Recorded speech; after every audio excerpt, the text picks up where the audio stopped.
আমার নির্বাচনী আসন মাদারীপুর ৩। আমরা যখন নির্বাচনকালীন সময়ে বিভিন্ন গ্রামে ঘুরে বেড়াচ্ছি, সেই সময় আমি আমার নির্বাচনী আসনে একটি জিনিস উপলব্ধি করতে পেরেছি।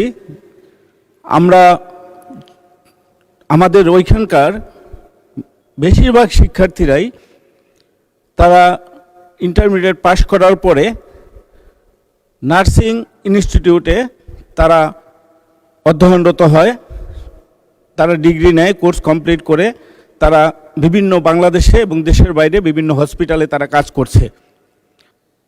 বিশেষ করে হিন্দু সম্প্রদায়ের একটা গোষ্ঠী, আমার মনে হয় 60% ছেলেমেয়েরাই এই পেশায় থাকে।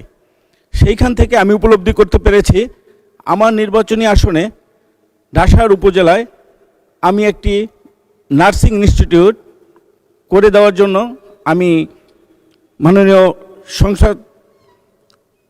স্বাস্থ্যমন্ত্রীর কাছে আবেদন করছি।